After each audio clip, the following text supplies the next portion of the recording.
स्वागत है आप सभी का हमारे इस चैनल पर। तो हम लोग पढ़ रहे हैं basic GS through NCERT class 8 हम लोग पढ़ रहे थे और इसमें आज हम लोग को पढ़ना है चैप्टर नंबर 4 कृषि। ओके, इसके पहले हम लोगों ने 3 चैप्टर कंप्लीट कर लिए हैं क्लास 8 के। और हिस्ट्री जियोग्राफी में पढ़ा रहा हूँ, अभी 2 सब्जेक्ट लेकर चल रहा हूँ। 6 से 12 तक की किताबें आपको पढ़ाई जाएंगी। मैंने बताया था अगर आपका बेसिक जीएस स्ट्रांग नहीं है, आपको बेसिक जीएस नहीं पता है, तो 6 से 12 तक की किताबें ज़रूर पढ़िए। ओके, खास करके इतिहास और भूगोल की किताबें जो कि बहुत ज़्यादा इंपॉर्टेंस रखती हैं। तो चलिए हम लोग स्टार्ट करते हैं चैप्टर नंबर 4 कृषि। ओके, कृषि के बारे में आज हम लोग को बात करनी है। जैसा कि हम लोग लाइन बाय लाइन पढ़ते आ रहे हैं, तो उसी तरह आज भी लाइन बाय लाइन पढ़ेंगे। ओके, देखिए, गुरप्रीत, मधु और टीना एक गांव से गुजर रहे थे। वहां उन लोगों ने एक किसान को खेत की जुताई करते हुए देखा। अब देखिए शुरुआत कैसे हुई, खेत की जुताई करते हुए, क्योंकि हम लोग को पढ़ना क्या है, कृषि। तो एनसीईआरटी की बहुत बड़ी खासियत है। किसान ने उन लोगों से कहा कि वह गेहूं की बुआई करने जा रहा है और मृदा को अधिक उपजाऊ बनाने के लिए अभी खाद डाला है। उसने बच्चों से कहा कि गेहूं मंडी में अच्छी कीमत पर बिकेगा, जहां से उसे आटे में परिवर्तित करके कारखानों में डबल रोटी बिस्कुट बनाने के लिए ले जाया जाएगा। ये सब किसान उन बच्चों से बता रहा है कि पहले हम अभी खाद इसमें डाल रहे हैं, फिर इसमें गेहूं उगाएंगे, गेहूं को हम लोग शहरों में बेचेंगे और फिर उस गेहूं को पीस करके मतलब उसका जो प्रोडक्ट होता है बनेगा, चाहे डबल रोटी हो, बिस्कुट हो, कुछ भी बनेगा, फिर उसको हम लोग खरीद करके खाते हैं। तो समझा रहा है। पौधों से परिष्कृत उत्पाद तक के रूपांतरण में 3 प्रकार की आर्थिक क्रियाएं सम्मिलित हैं, प्राथमिक, द्वितीयक, तृतीयक। ओके, 3 प्रकार की, मतलब अब देखिए गेहूं उत्पन्न हुआ और उससे प्रोडक्ट बना, यानी गेहूं उत्पन्न होने से लेकर उसके प्रोडक्ट बनने तक जो पूरी क्रियाएं होती हैं, इनको 3 भागों में बांटा गया है, प्राथमिक क्रियाएं, द्वितीयक क्रियाएं, तृतीयक क्रियाएं। ओके, देखिए अब यहाँ थोड़ा थोड़ा उसने बताया। प्राथमिक क्रियाओं के अंतर्गत उन सभी क्रियाओं को शामिल किया जाता है जिनका संबंध प्राकृतिक संसाधनों के उत्पादन और निष्कर्षण से है, जैसे कृषि, मत्स्य संग्रहण, इनके अच्छे उदाहरण। ये सब क्या हैं, ये सब प्राथमिक क्रियाएं हैं भाई। कृषि करना, मत्स्य मतलब मछली पालना या संग्रहण करना, तो ये सब प्राथमिक कार्य हैं। द्वितीय क्रियाएं इन संसाधनों के प्रसंस्करण से संबंधित हैं, जैसे इस्पात विनिर्माण, डबल रोटी पकाना और कपड़ा बुनना। ये सब द्वितीय क्रियाओं के उदाहरण हैं। मतलब प्रथम क्रियाओं के जो उदाहरण हैं उनका जब हम थोड़ा सा प्रसंस्करण कर देते हैं, जैसे मान लीजिए हमने खनन कर लिया, मतलब खनिज पदार्थ निकाल लिया, लोहा सोना चांदी जो भी निकालना है, अब उसको हम शुद्ध करके उसके प्रोडक्ट बना रहे हैं, गहने बना रहे हैं, कोयले से मतलब कोई प्रोडक्ट बना रहे हैं, या मान लीजिए कृषि से हमने अनाज उपजा लिया, अब उससे कोई प्रोडक्ट बना रहे हैं। तो जो उपजाना जो हुआ वो तो प्रथम क्रिया, लेकिन उससे प्रोडक्ट जो बना रहे हैं वो द्वितीय क्रिया में सम्मिलित हो जाती है। जैसे देखिए कपड़ा बुनना, तो कपास हमने उगा लिया, वो प्राथमिक क्रिया थी, लेकिन अब उससे कपड़ा बना रहे हैं, तो ये द्वितीय क्रिया। अब तृतीय क्रियाएं कौन सी होती हैं? तृतीय क्रियाएं प्राथमिक और द्वितीय क्रिया क्षेत्रों को सेवा कार्यों द्वारा सहयोग प्रदान करती है। यातायात, व्यापार, बैंकिंग, बीमा और विज्ञापन तृतीय क्रियाओं के उदाहरण। अब भाई हमने प्रोडक्ट बना लिया, अब उसको एक स्थान से दूसरे स्थान तक बेचना, ले जाना, लाना, ओके, व्यापार करना। तो ये जो व्यापार करना, यातायात, बैंकिंग, बीमा, विज्ञापन, ये सब तृतीय क्रियाओं के उदाहरण, यानी तीसरी प्रकार की क्रिया है। तो कुल मिलाकर गेहूं या फिर जो कुछ भी उत्पादन है उससे लेकर प्रोडक्ट बनने तक के बीच को 3 भागों में बांट दिया गया। मतलब पूरी क्रिया 3 भागों में होती है, प्राथमिक क्रिया, द्वितीय क्रिया, तृतीय क्रिया। ओके, अब यहाँ देखिए हम लोग बात करेंगे कृषि की। तो कृषि कैसी क्रिया है? मैंने बताया उत्पादन करते हैं, तो कौन सी क्रिया होती है? प्राथमिक। तो इसलिए कृषि भी क्या है, एक प्राथमिक क्रिया है, क्योंकि हम इसमें फसलों को उगाते हैं। ओके, बहुत सारी फसलें हैं, चाहे अनाज वगैरह हो जाए खाने पीने की, या फिर कपास वगैरह हो जाए, ओके, दलहन, बहुत सारी फसलें हैं। आप अभी आगे इसमें पढ़ेंगे। फसलों, फलों, सब्जियों, फूलों को उगाना और पशुपालन इसमें शामिल है। तो कृषि में कौन कौन चीज़ें शामिल हैं? फसलों को उगाना, फलों को उगाना, सब्जियों को उगाना, फूलों को उगाना, पशुधन यानी पशुपालन करना, ये सब कृषि के अंतर्गत आता है। विश्व में 50% लोग कृषि से संबंधित कार्यों में संलग्न हैं। भारत की 2/3 जनसंख्या अब तक कृषि पर निर्भर है। ओके, तो भारत की 2/3 जनसंख्या कृषि से अपना जीवन यापन कर रही है। ओके, बाकी और जो लोग हैं वो भाई नौकरी वगैरह करते हैं, व्यापार वगैरह करते हैं, लेकिन ज़्यादातर जो जनसंख्या है वो कृषि पर अभी भी निर्भर है। और अगर विश्व की बात करें तो लगभग 50% लोग कृषि से संबंधित कार्यों में लगे हुए हैं। अनुकूल स्थलाकृति मृदा और जलवायु कृषि क्रियाकलाप के लिए आवश्यक है। अब भाई कृषि अगर करनी है, कृषि से संबंधित कोई काम करना है तो क्या क्या चीज़ें ज़रूरी हैं, अभी इसमें और डिस्कस करेगा आगे। अभी हम यहाँ बता रहा है वो आपसे बस कि स्थलाकृति भाई मैदानी भाग हो तो ज़्यादा ठीक रहेगा। अब पहाड़ों पर कृषि हो सकती है, लेकिन क्या है कि थोड़ा सा वहाँ पर प्रॉब्लम आ जाती है, आपको सीढ़ीदार खेत बनाना पड़ेगा, पानी वगैरह रोकने में प्रॉब्लम आती है। लेकिन अगर स्थलाकृति उसकी सही है, मैदानी भाग है, ओके, तो आराम से आप कृषि कर सकते हैं। मृदा, अगर भाई मिट्टी उपजाऊ है, खास करके जलोढ़ मृदा अगर है, नदी घाटियों की जो मिट्टी होती है अगर वो मिट्टी है तो बढ़िया कृषि होगी। जलवायु शीतोष्ण जलवायु होनी चाहिए, ओके, मानसूनी जलवायु मतलब ना तो ज़्यादा ठंडी पड़े ना तो ज़्यादा गर्मी पड़े, बीच की जलवायु होनी चाहिए ना, तो कृषि अच्छी होती। तो ये सारी चीज़ें अनिवार्य हैं कृषि करने के लिए। जिस भूमि पर फसलें उगाई जाती हैं उसे कहते हैं कृषिगत भूमि, ओके, जहाँ हम लोग फसलें उगाते हैं उसे कृषिगत भूमि कहते हैं। आप मानचित्र में देख सकते हैं 4.1 में कि कृषि क्रियाकलाप विश्व के उन्हीं प्रदेशों में संकेंद्रित हैं जहाँ फसल उगाने के लिए उपयुक्त कारक विद्यमान है। अब देखिए ये आपसे कह रहा है कि कृषि का उत्पादन ज़्यादातर उन्हीं कृषियों में होता है, उन्हीं क्षेत्रों में, देशों में होता है जहाँ पर उत्पादन के लिए जो कारक हैं वो विद्यमान है। अब कारक कौन कौन से होते हैं, यहाँ पर थोड़ा उसने बात किया कि मिट्टी, जलवायु, स्थलाकृति, अभी हम लोग बात करेंगे इसमें पूरा, ओके। ये देखिए इसको भी हम लोग पढ़ लेते हैं साथ में। शब्द की उत्पत्ति, तो कृषि को इंग्लिश में क्या बोलते हैं, एग्रीकल्चर। एग्रीकल्चर शब्द की उत्पत्ति लैटिन शब्द, देखिए कभी कभी इस तरह से पूछ सकता है जो एग्रीकल्चर शब्द की उत्पत्ति हुई है किस शब्द से हुई है, लैटिन, ग्रीक, ओके।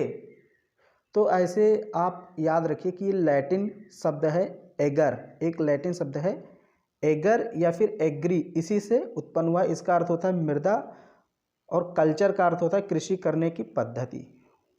कल्चर का मतलब क्या, सिविलाइजेशन, संस्कृति, ओके। तो जो कृषि करने की यानी कि जो कृषि शब्द है उसकी उत्पत्ति एग्रीकल्चर से हुई, और एग्रीकल्चर की उत्पत्ति किससे हुई है, तो लैटिन शब्द एगर से या एग्री से हुई है, जिसका अर्थ होता है मृदा, और कल्चर जिसका अर्थ होता है कृषि।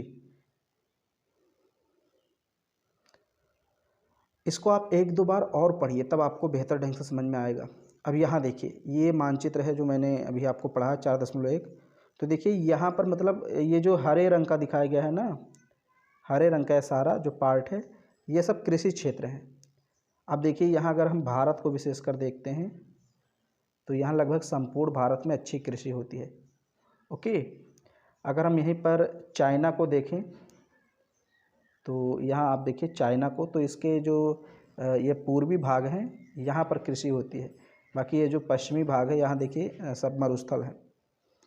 ऐसे यहाँ अमेरिका का देखिए ये पूर्वी भाग, यूरोप का ये देखिए संपूर्ण यूरोप में लगभग बढ़िया कृषि होती है, हालांकि ठंडा प्रदेश है। जितने भी मतलब ये हरे कलर से दर्शाया गया है ये सब कृषि क्षेत्र हैं, ओके, कृषि भूमि है। तो कृषि वहीं पर अधिक होगी जहाँ पर उसके अनुकूल जलवायु पाई जाएगी, उपजाऊ मृदा पाई जाएगी, ओके। स्थलाकृति सही होगी, मैदानी भाग होगा। ज़्यादातर पहाड़ों पर कृषि नहीं हो पाती क्योंकि वहाँ पानी वगैरह की समस्या हो जाती है। तो ये मानचित्र आपने देख लिया। यहाँ पर देखिए उत्तरी अटलांटिक महासागर और हिंद महासागर, प्रशांत महासागर सब कुछ दिया हुआ है, कर्क रेखा, मकर रेखा, इसको एक बार आप देख लीजिएगा। अब ये देखिए ये इम्पोर्टेंट चीज़ है, ओके, ये चीज़ एग्ज़ाम में बहुत बार पूछी जाती है। क्या आप जानते हैं, जहाँ कहीं भी लिखा हो क्या आप जानते हैं तो उसको ज़रूर आप पढ़िए। देखिए agriculture, sericulture, pisciculture, viticulture, horticulture. तो जैसे से जो हमने कहा एग्रीकल्चर, तो इसमें बेसिकली हम अनाज वगैरह उत्पादन करते हैं, पशुपालन करते हैं, फसलों को उगाते हैं, ओके, ये सब है। लेकिन सेरीकल्चर क्या है, ऐसे सेरीकल्चर होता है तो देखिए यहाँ पर एक एक के बारे में डिटेल में बताया गया है।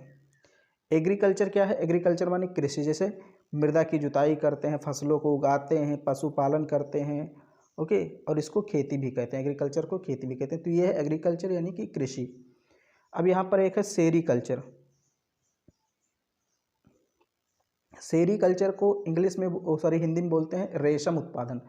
ओके, तो देखिए रेशम के कीटों का वाणिज्यिक पालन, वाणिज्यिक मतलब व्यापार के लिए पालन। ओके, यह कृषक की आय में पूरक हो सकता है। आप देखते हैं कि जो शहतूत का पेड़ होता है और भी कई पेड़ होते हैं जिस पर रेशमी कीड़ों को पाला जाता है, फिर उन रेशमी कीड़ों से रेशम प्राप्त किया जाता है, धागा। ओके, तो व्यापार के लिए किया था। तो सेरीकल्चर ऐसा पूछ लेते हैं कि भाई सेरीकल्चर किसके उत्पादन से संबंधित है, रेशम के, आलू के, टमाटर से, कृषि से, ऐसा पूछ सकता है। ओके, तो इसको ध्यान में रखना, सेरीकल्चर जो है रेशम उत्पादन से संबंधित है।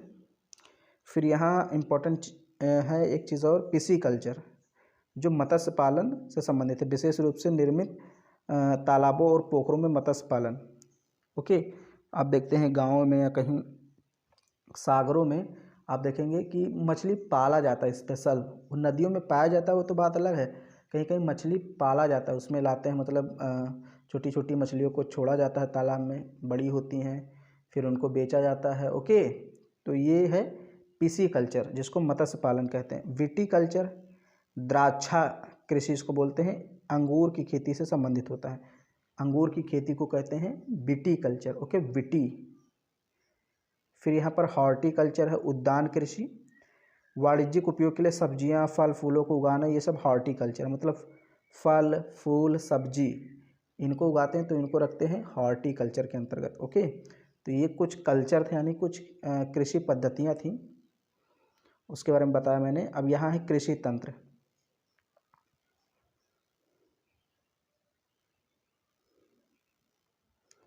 कृषि या खेती को एक तंत्र के रूप में देखा जा सकता है। तंत्र मतलब सिस्टम, भाई एक प्रणाली है, एक क्रियात्मक इकाई है, कार्य करने की एक पद्धति है। ओके, कृषि, क्योंकि इसमें हम जुताई करते हैं, बुआई करते हैं, कटाई करते हैं, मतलब बहुत सारी प्रक्रियाएं, इसलिए इसको सिस्टम बोल दिया गया।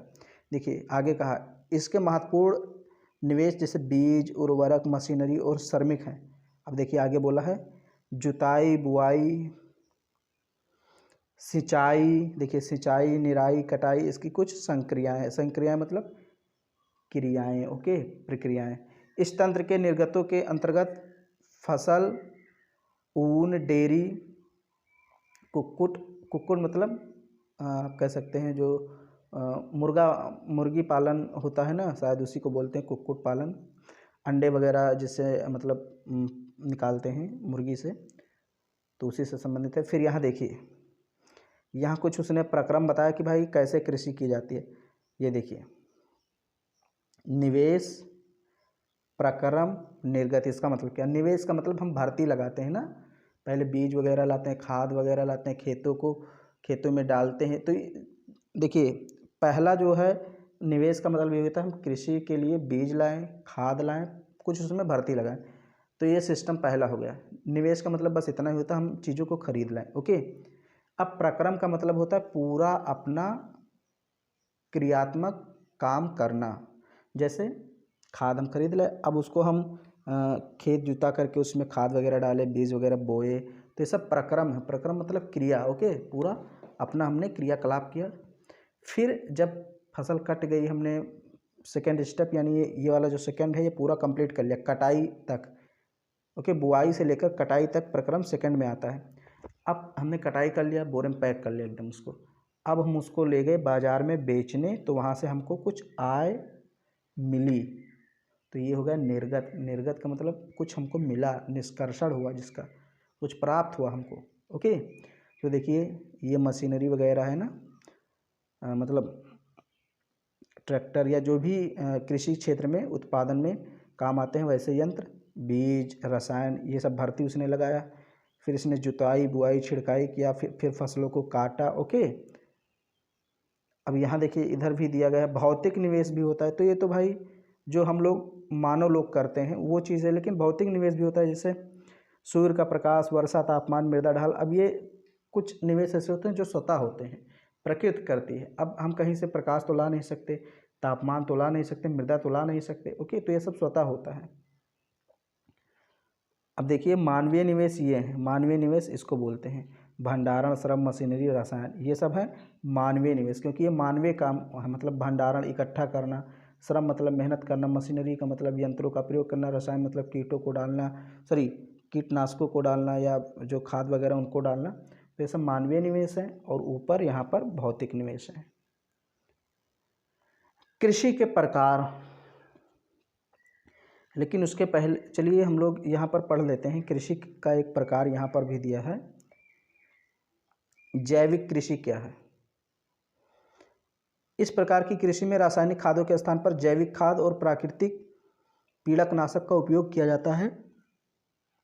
फसलों का उत्पादन बढ़ाने के लिए कोई आनुवांशिक रूपांतरण नहीं किया जाता। आपने देखा होगा कि मतलब गाँवों में अक्सर ये चीज़ें होती हैं कि देसी खाद डाल दी जाती है। तो देसी खाद से जब हम लोग कृषि करते हैं तो उसी को बोला जाता है जैविक कृषि। मतलब हम रासायनिक खादों का प्रयोग उसमें नहीं करते हैं, क्योंकि रासायनिक खादों के प्रयोग से ये तो ज़रूर है कि भाई फसल अधिक होती है, लेकिन वो फसल उतनी स्वादिष्ट या उतनी पौष्टिक स्वास्थ्यवर्धक नहीं होती जितनी कि जैविक खादों के द्वारा उगाई गई फसलों से होता है। तो हम लोग बात करते हैं कुछ कृषि के प्रकारों की। विश्व में कृषि विभिन्न तरीकों से की जाती है। भौगोलिक दशाओं, उत्पाद की मांग, श्रम और प्रौद्योगिकी के स्तर आधार पर कृषि को दो मुख्य प्रकारों में वर्गीकृत किया जा सकता है, निर्वाह कृषि, वाणिज्यिक कृषि।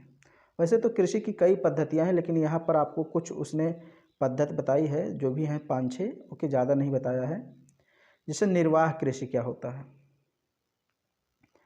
निर्वाह कृषि आप समझ लीजिए, निर्वाह करने के लिए मतलब अपने परिवार को खिलाने पिलाने के लिए हम थोड़ी बहुत कृषि करते हैं, उसको बोलते हैं निर्वाह कृषि। ओके, देखिए इस प्रकार की कृषि कृषक परिवार की आवश्यकताओं को पूरा करने के लिए करता है।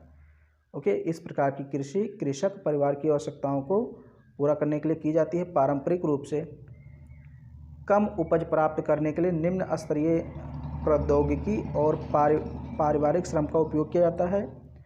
निर्वाह कृषि को पुनः गहन कृषि और आदिम निर्वाह कृषि में वर्गीकृत किया जा सकता है। मतलब जो निर्वाह कृषि है इसको दो भागों में बांट दिया गया, गहन निर्वाह कृषि और आदिम निर्वाह कृषि। ओके, तो यहाँ देख लेते हैं, फिर हम लोग थोड़ा समझते हैं। पहले इसको मैं पढ़ा देता हूँ। गहन निर्वाह कृषि क्या है। इसमें किसान एक छोटे भूखंड पर साधारण औजारों और अधिक श्रम से खेती करता है। अधिक धूप वाले दिनों से युक्त जलवायु और उर्वर मृदा वाले खेत में एक वर्ष में एक से अधिक फसलें उगाई जा सकती हैं। चावल मुख्य फसल होती है, अन्य फसलों में गेहूं, मक्का, दलहन, तिलहन ये सब शामिल है। गहन निर्वाह कृषि दक्षिणी पूर्वी और पूर्वी एशिया के सघन जनसंख्या वाले मानसूनी प्रदेशों में प्रचलित है। अब यहाँ देख लेते हैं आदिम निर्वाह कृषि। आदिम निर्वाह कृषि में स्थानांतरित कृषि और चलवासी पशुचारण शामिल है। तो देखिए निर्वाह कृषि क्या होती है। निर्वाह कृषि का मतलब बेसिकली यही होता है कि हम बहुत ज़्यादा बड़े बड़े यंत्रों का प्रयोग नहीं करते, बहुत ज़्यादा खादों का प्रयोग नहीं करते, बस थोड़ी बहुत अपने परिवार को खिलाने पिलाने के लिए, उसके भरण पोषण के लिए थोड़ी सी कृषि कर लेते हैं छोटे से क्षेत्रों पर, तो वो निर्वाह कृषि होती है। अब इसमें ट्रैक्टर वगैरह बहुत ज़्यादा मशीन का उपयोग नहीं किया जाता, बस पारिवारिक श्रम यानी घर के जो सदस्य हैं उन्हीं के द्वारा गुड़ाई, जुताई, निराई, कटाई कर ली जाती है। ओके, अब ये दो प्रकार की कृषि होती है। एक तो गहन निर्वाह कृषि मतलब छोटे से क्षेत्र में थोड़ी ज़्यादा कृषि करना, थोड़े से क्षेत्र में ज़्यादा कृषि करना, तो उसे बोलते हैं गहन निर्वाह कृषि। जैसे आपने देखा होगा कि भारत में अक्सर एक वर्ष में 3 से 4 फसलें उगा ली जाती हैं। मतलब 4 महीने पर या 4 से 5 महीने पर एक फसल आपकी तैयार हो जाती है। गेहूँ, अब गेहूँ समझ लिए 3-4 महीने लेता है, फिर ऐसे धान लेता है, फिर बीच में जो खरीफ की फसलें आ जाती हैं, सब्जी वगैरह। ओके, तो ये सब क्या है, गहन निर्वाह कृषि के अंतर्गत आती हैं।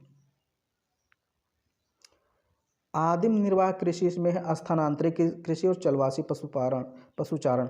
तो जैसे स्थानांतरित और ये सब कृषि क्या है, जैसे जो पहाड़ी क्षेत्र हैं जहाँ पर आदिम मानव अभी भी रहते हैं, बहुत ज़्यादा डेवलप नहीं है, तो लोग जंगलों को साफ करके ना फिर उसको खेत बनाते हैं, फिर वहाँ पर कृषि करते हैं, तो उसको स्थानांतरित कृषि बोला जाता है। ये देखिए यहाँ पर आगे दिया भी है,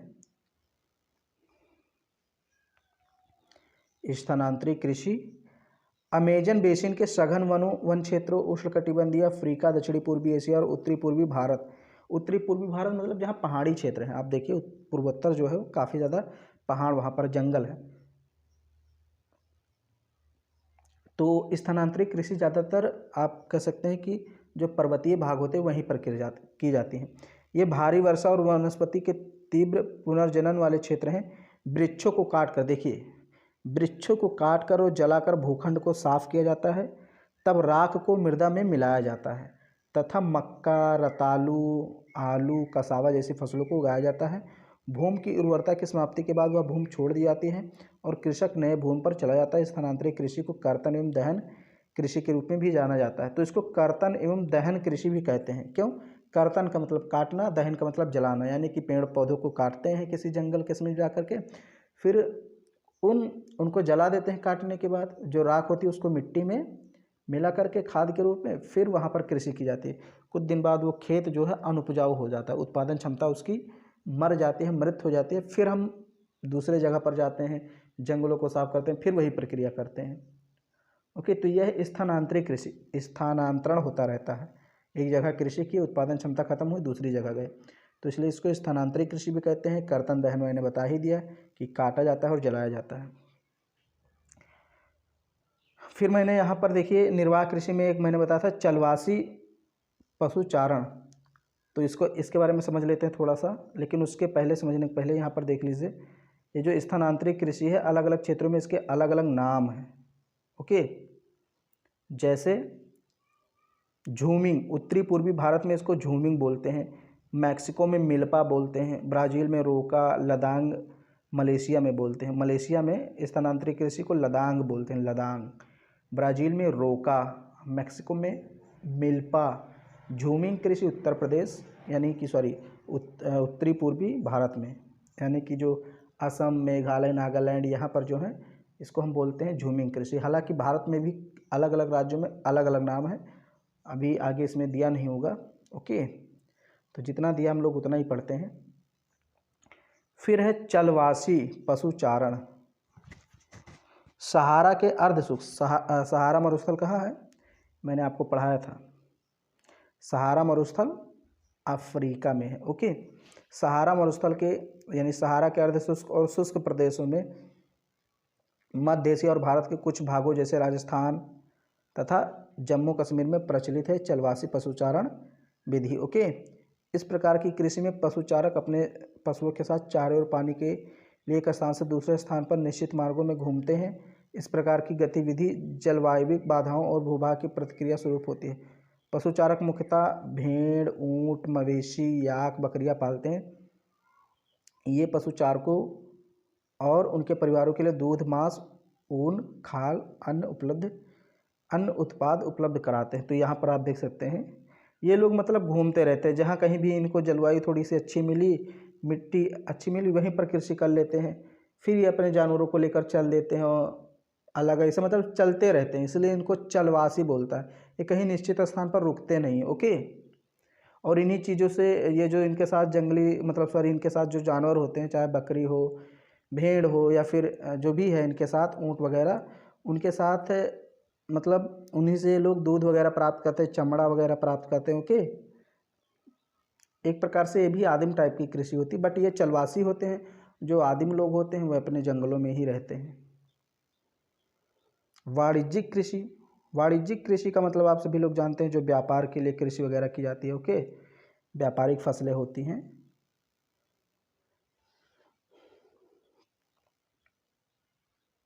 वाणिज्यिक कृषि, वाणिज्यिक कृषि में फसल उत्पादन और पशुपालन बाजार में विक्रय हेतु किया जाता है। मतलब जो फसलें उगाई जाती हैं उसका उद्देश्य होता है बाजार में बेचना। ओके, इसमें विस्तृत कृषि क्षेत्र और अधिक पूंजी का उपयोग किया जाता है। अधिकांश कार्य मशीनों द्वारा होता है। अब चूँकि बाज़ारों में फैक्ट्रियों के लिए कच्चे माल की ज़रूरत पड़ती है, तो कृषि से पूरा हो जाता है। फैक्ट्रियों में माल जाना है तो ज़्यादा जाएगा, तो ज़्यादा जाएगा तो उसके लिए ज़्यादा उगाना पड़ेगा। अब ज़्यादा कब उगेगा? हाथ से तो कोई काम कर नहीं पाएगा उसमें, भाई ज़्यादा उगाना है तो बड़ी बड़ी मशीनें होती हैं, तमाम प्रकार के औजार हथियार उसमें होते हैं, और उसमें कई रासायनिक पदार्थ होते हैं कि भाई ज़्यादा से ज़्यादा उत्पादन हो। वाणिज्यिक कृषि में वाणिज्यिक अनाज कृषि, मिश्रित कृषि, रोपण कृषि शामिल है। अब वाणिज्यिक कृषि भी कई प्रकार के हैं, वाणिज्यिक अनाज कृषि, मिश्रित कृषि, रोपण कृषि। ओके, तो हम लोग बात करते हैं वाणिज्यिक अनाज कृषि। इसमें फसलें वाणिज्यिक उद्देश्य से उगाई जाती हैं, जैसे गेहूँ मक्का सामान्य रूप से उगाई जाने वाली मुख्य फसलें हैं। उत्तरी अमेरिका, यूरोप, एशिया के शीतोष्ण घास के मैदान वाणिज्यिक अनाज कृषि के प्रमुख क्षेत्र हैं। ये सैकड़ों हेक्टेयर के बड़े फार्मों में युक्त विरल आबादी वाले क्षेत्र हैं। अत्यधिक ठंड वर्धन काल को बाधित करती, केवल एक ही फसल उगाई जा सकती है। वर्धन काल क्या है? देखिए, वर्धन काल मतलब होता है कि आप एक वर्ष में कितनी बार फसलें उगा सकते हैं। जैसे भारत में बेसिकली एक वर्ष में 2 फसलें उगाई जाती हैं। कोई कोई क्षेत्र है जहाँ 3 फसलें हो सकती हो। उत्तर भारत में बेसिकली 2 ही फसलें उगाई जाती हैं। ओके, तो ये वर्धन काल है, मतलब कितनी जल्दी उसमें वृद्धि हो जाती है, वो कितना जल्दी वो फल फूल जाता है। अब जो ठंडा प्रदेश है वहाँ काफ़ी समय लग जाता है। ओके, क्योंकि प्रकाश वगैरह उतना पहुँच नहीं पाता, तो वहाँ समय लग जाता है, इसलिए एक वर्ष में एक ही कृषि हो पाती है।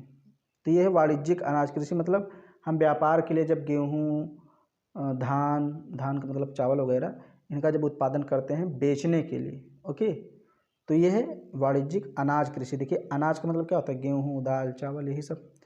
फिर यहाँ पर है मिश्रित कृषि। मिश्रित कृषि में भूमि का उपयोग भोजन व चारे की फसलें उगाने और पशुधन पालने के लिए किया जाता है। यह यूरोप, पूर्वी संयुक्त राज्य अमेरिका, अर्जेंटीना, दक्षिणी पूर्वी ऑस्ट्रेलिया, न्यूजीलैंड और दक्षिण अफ्रीका में प्रचलित है। जैसे आप देखते हैं मिश्रित कृषि मतलब घास वगैरह भी उगा ली जाती है। ओके, आपने देखा होगा कि भाई जिनके पास बहुत ज़्यादा गाय या पशु होते हैं, तो लोग घास भी उगाते हैं। कुछ घास ऐसी होती हैं जो पौष्टिक होती हैं, जिनको खाने से जो है गाय ज़्यादा दूध देती हैं, भैंसें ज़्यादा दूध देती हैं। तो कुछ लोग मतलब ये जो है कि जैसे आपने देखा होगा चेरी या फिर मक्के जैसा एक पौधा होता है। ओके, मुझे नाम नहीं कंफर्म हो रहा है उसका। तो वो सारी घासें हैं, एक प्रकार से उनको उगाते हैं लोग। मतलब अनाज के साथ साथ ये देखिए क्या कर, भोजन के साथ साथ चारे की फसलें भी उगा लेते हैं, ताकि पशुओं को खिला सके, फिर उनसे प्राप्त जो दूध है उसको बेच करके पैसा कमा सकें। तो ये क्या है? मिश्रित कृषि। मतलब 2-3 अनाज एक साथ उगा लेते हैं, उसमें चारा भी हो गया, अनाज भी हो गया। अब है रोपड़ कृषि। वाणिज्यिक कृषि का एक प्रकार है जहाँ चाय, कहवा, काजू, रबड़, केला अथवा कपास की एकल फसलें उगाई जाती हैं। आपने देखा होगा एक बड़ा ऐसे मतलब बाग होता है, फार्म बना लिया जाता है, और वहाँ पर एक ही प्रकार के पेड़ उगते हैं। या तो केले के रहेंगे तो कुछ कुछ दूर तक केले के ही पेड़ दिखेंगे, या फिर मान लीजिए कहवा है, कपास है, रबड़ है, काजू है।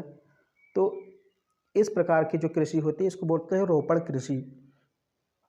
लिखा है इसमें बृहद पैमाने पर श्रम और पूंजी की आवश्यकता होती है। उत्पाद का प्रसंस्करण खेतों पर या निकट के कारखानों में किया जाता है। इस प्रकार इस कृषि में परिवहन जाल के विकास का अनिवार्यता होती है। रोपड़ कृषि के मुख्य क्षेत्र विश्व के उष्णकटिबंधीय प्रदेशों में पाए जाते हैं, जैसे मलेशिया में रबड़, ब्राज़ील में कहवा, ब्राज़ील का कहवा बहुत ही प्रसिद्ध है। भारत और श्रीलंका के चाय बहुत ही प्रसिद्ध है। ओके, इनकी विश्व में बहुत ज़्यादा डिमांड है। ये देखिए कृषि की रोपड़, यहाँ पर केले की रोपड़ कृषि है। चावल की कृषि कैसे की जाती है आपने किया होगा। ये देखिए, ये मतलब इसको पहले ज़मीन से निकाल लेते हैं इस फसल को।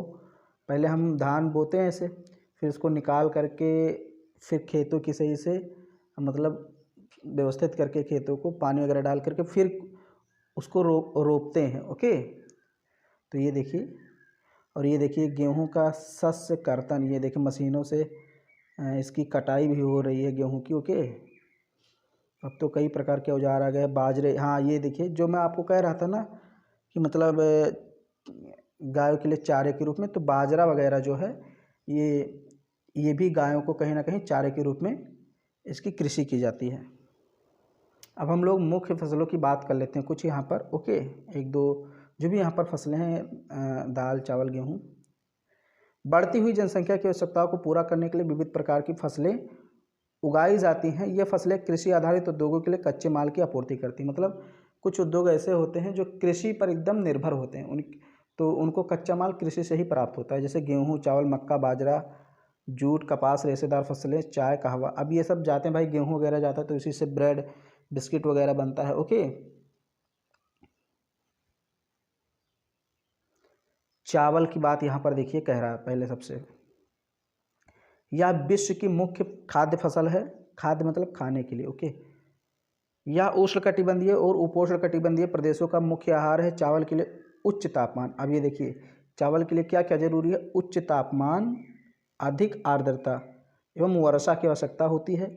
यह फसल चीका युक्त जलोढ़ मृदा जिसमें जल को रोकने की क्षमता हो में सर्वोत्तम ढंग से बढ़ती है। यानी कि ऐसी मिट्टी जिसमें जल धारण करने की क्षमता अधिक होती है, जिसको बोलते हैं जलोढ़ मिट्टी, नदियों के द्वारा लाई जाती है, ओके।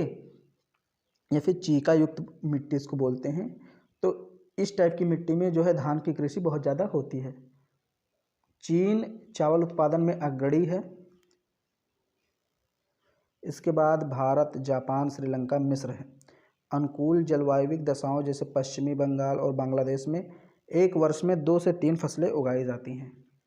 तो कुछ ऐसे क्षेत्र होते हैं जहाँ पर धान की फसल मतलब एक बार जैसे बोए ऐसे, फिर उसको काट ली, फिर वो वही फसल उगाती है ना, तो इसको बोलते हैं एक वर्ष में 2-3 फसलें उगा लेते हैं। मतलब एक बार बोते हैं, 3 बार काटते हैं, 2 बार काटते हैं। लेकिन भारत में ऐसा बहुत कम ही होता है। दक्षिणी प्रदेश कुछ हैं वहाँ पर ही होता है। गेहूँ, गेहूँ के वर्धन काल में मध्य तापमान एवं वर्षा, शस्य कर्तन, फसल की कटाई के समय तेज़ धूप की आवश्यकता होती है।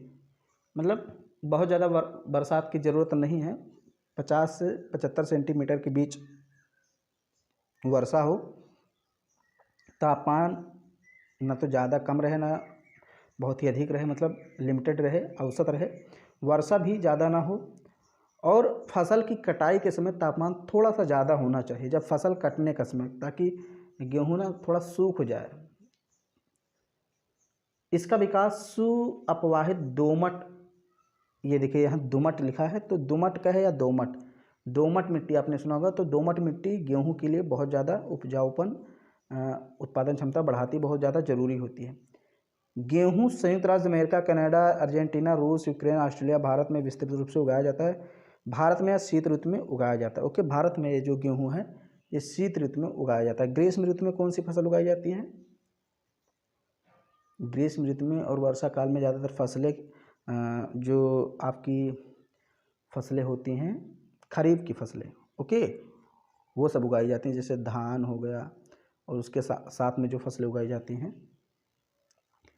यहाँ देखिए बाजरे की कृषि। फिर ये मिलेट, मिलेट खास करके मोटे अनाजों को बोलते हैं, जैसे ज्वार, बाजरा, रागी, ये सब मिलेट कहलाते हैं, ओके। ये मोटे अनाज के रूप में जाने जाते हैं और कम उपजाऊ या बालुई मृदा में उगाई जा सकते हैं। जैसे राजस्थान वगैरह में ज्वार बाजरा बहुत उगाया जाता है, मतलब जहाँ पर पानी की कमी हो या फिर हम कह सकते हैं थोड़ी बालुई मिट्टी हो, तो वहाँ पर ऐसी फसलें उगाई जाती हैं।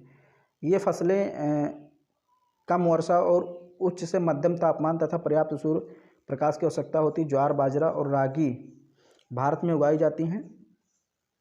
नाइजीरिया और चीन इसके अन्य उत्पादक देश हैं। मक्के को कॉर्न कहा जाता है, ये देखिए मक्के को कॉर्न के नाम से जाना जाता है। विश्व में इसकी विभिन्न रंग बिरंगी प्रजातियां पाई जाती हैं। तो देखिए कितने प्रकार के यहाँ पर मक्के हैं, ओके। ये देखिए मतलब कई प्रकार के यहाँ पर मक्के विश्व में पाए जाते हैं। मक्के की कृषि आप देख सकते हैं यहाँ पर, बहुत ही अच्छी कृषि, मतलब देखने में सबसे सुंदर कृषि इसी की लगती है। कहीं अगर खेतों में मक्का लगा है बहुत अच्छा लगता है देखने में, मुझे तो सबसे पसंद यही है। इसके लिए मध्यम तापमान, वर्षा और अधिक धूप की आवश्यकता होती है। इसे सुअपवाहित उपजाऊ मृदा की आवश्यकता होती है। मक्का उत्तरी अमेरिका, ब्राज़ील, चीन, रूस, कनाडा, भारत जैसे और मैक्सिको में उगाई जाती है। कपास, ओके, जैसे कपड़ा वगैरह बनता है, देखिए इसकी वृद्धि के लिए उच्च तापमान, हल्की वर्षा और 200 से 210 पाला रहित दिन, तेज चमकीली धूप की आवश्यकता होती है। मतलब उच्च तापमान होना चाहिए, वर्षा बहुत कम होनी चाहिए और कम से कम 200 से 210 दिन हैं वो लगातार पाला रहित होना चाहिए, मतलब उसमें पाला ना गिरे, ओस वगैरह ज़्यादा ना गिरे, ओके। और मिट्टी कैसी होनी चाहिए, काली और जलोढ़ मृदा। तो वहाँ पर इस प्रकार की कृषि की जाती है। आपने सुना होगा काली मिट्टी और कपास का बहुत ही मधुर संबंध है। कपास की सबसे अच्छी पैदावार काली मिट्टी में ही होती है। चीन, संयुक्त राज्य अमेरिका, भारत, पाकिस्तान, ब्राज़ील, मिस्र के कपास के अग्रणी उत्पादक देश हैं। यह सूती वस्त्र के लिए एक महत्वपूर्ण कच्चा माल है। सूती वस्त्र इन्हीं से बनता है, ओके, कपास से ही।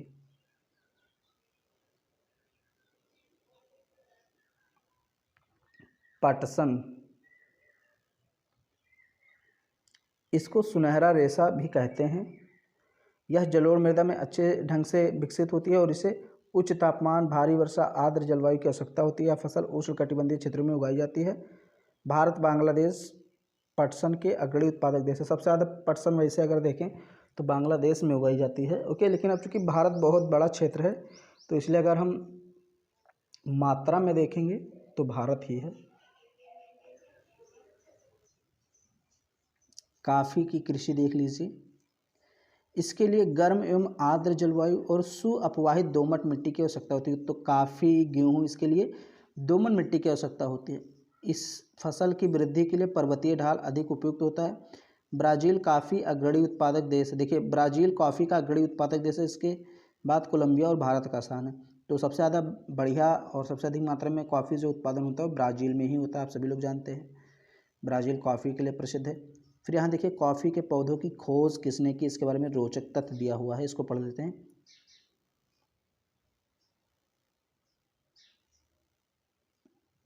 कॉफ़ी की खोज के विषय में विभिन्न कहानियाँ प्रचलित हैं। लगभग 850 ईस्वी में कालदी नाम का एक अरबवासी, कालदी नाम था, एक अरब का रहने वाला व्यक्ति था जो बकरी चराने वाला था, ओके।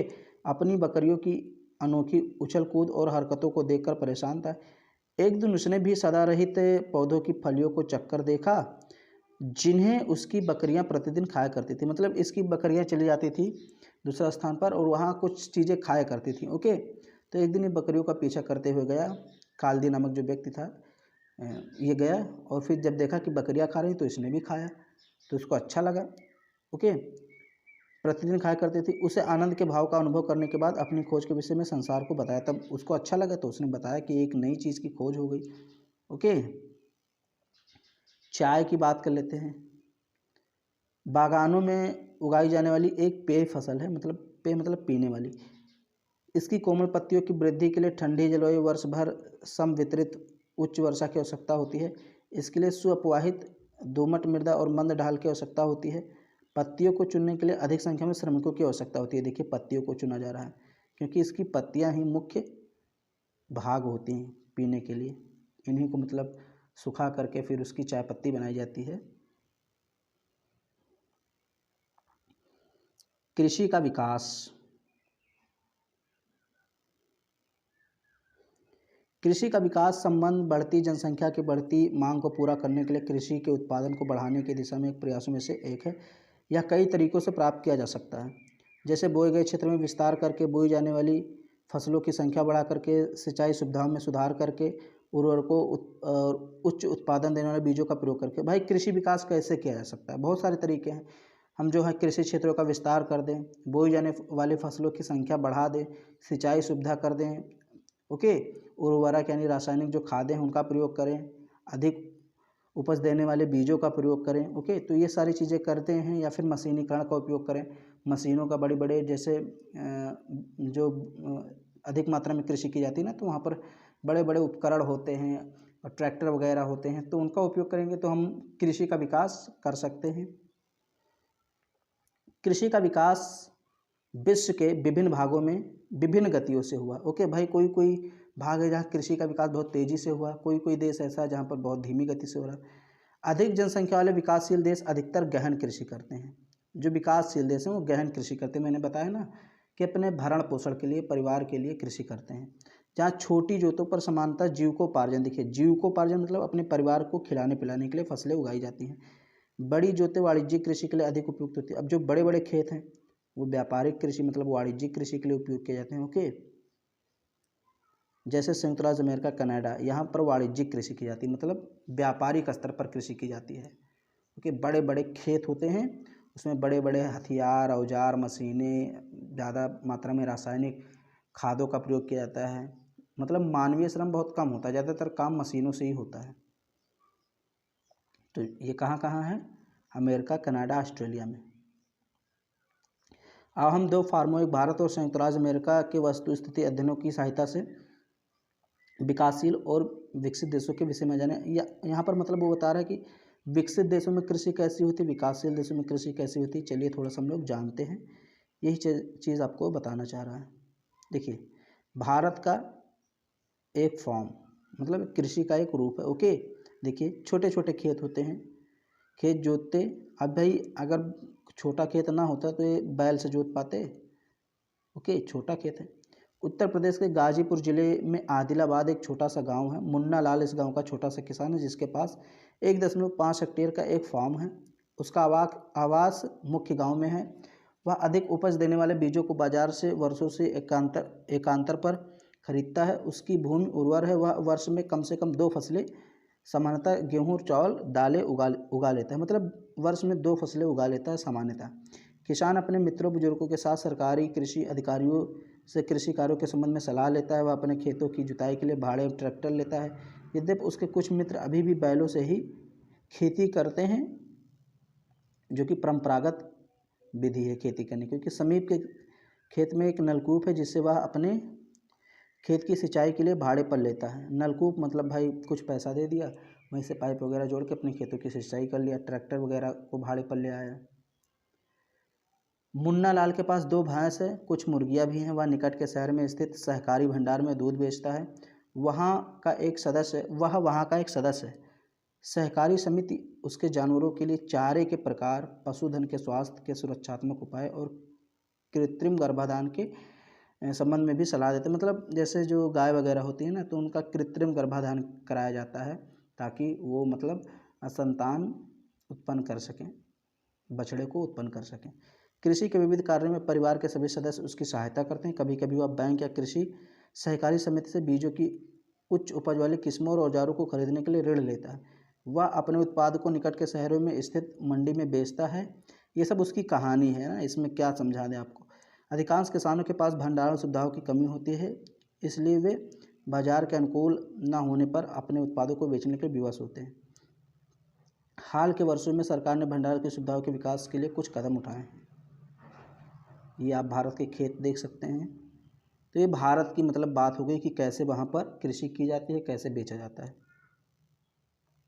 अब यहाँ पर देखिए थोड़ा सा है अमेरिका के बारे में, इसको भी पढ़कर हम इस चैप्टर को कंप्लीट कर लेते हैं कि अमेरिका में क्या हाल है कृषि का। देखिए, संयुक्त राज्य अमेरिका में एक फार्म का औसत आकार भारतीय फार्म की तुलना में बहुत बड़ा होता है। यानी भारत में जो खेत होते हैं उसकी तुलना में अमेरिका के जो खेत होते हैं वो बहुत बड़े बड़े होते हैं। देखिए यहाँ पर ये सब बहुत बड़े बड़े खेत हैं। संयुक्त राज्य अमेरिका में एक प्रारूप फार्म का आकार 250 हेक्टेयर होता है। ओके, और अभी भारत का मैंने देखा था 1.5 हेक्टेयर कुल। ओके, और यहाँ देखिए एक फार्म का आकार 250 हेक्टेयर। किसान समानता फार्म में रहता है।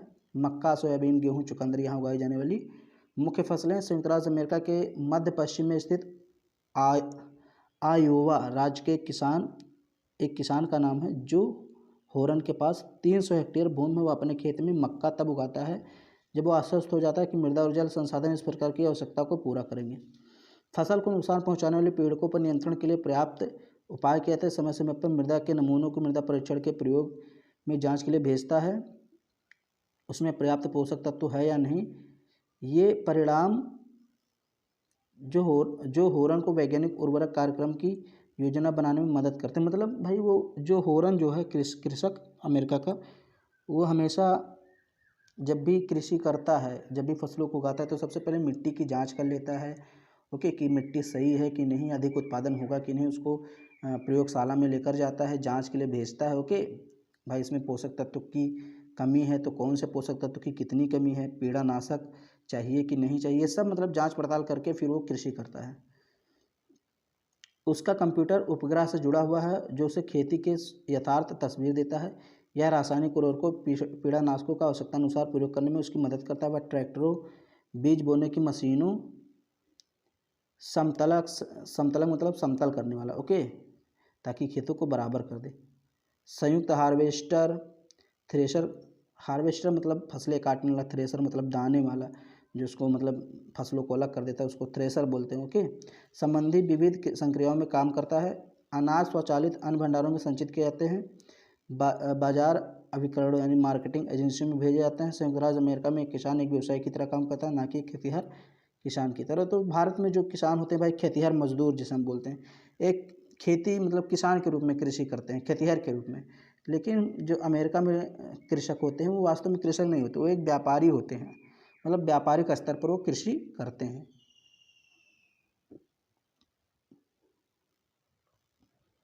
अब यहाँ पर अभ्यास प्रश्न दिए हुए, इसको आप कर सकते हैं।